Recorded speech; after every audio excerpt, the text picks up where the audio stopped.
ഗുരുവായൂർ ക്ഷേത്രവുമായി ബന്ധപ്പെട്ട് ജോലി ചെയ്യുന്നവർക്ക് പോലീസ് ക്ലിയറൻസ് സർട്ടിഫിക്കറ്റ് നിർബന്ധമാക്കി.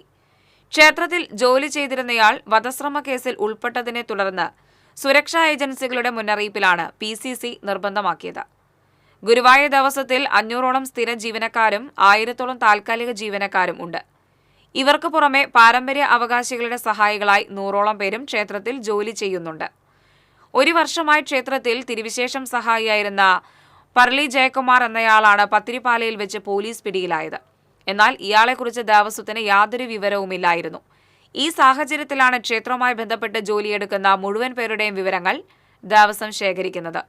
ക്ഷേത്രവുമായി ബന്ധപ്പെട്ട് പ്രവൃത്തി ചെയ്യുന്ന മുഴുവൻ പേരും സെപ്റ്റംബർ 9-നുള്ളിൽ ആധാർ, ഫോട്ടോ, PCC എന്നിവ സമർപ്പിക്കണമെന്ന് ക്ഷേത്രം ഡെപ്യൂട്ടി അഡ്മിനിസ്ട്രേറ്റർ സർക്കുലറിലൂടെ അറിയിച്ചു.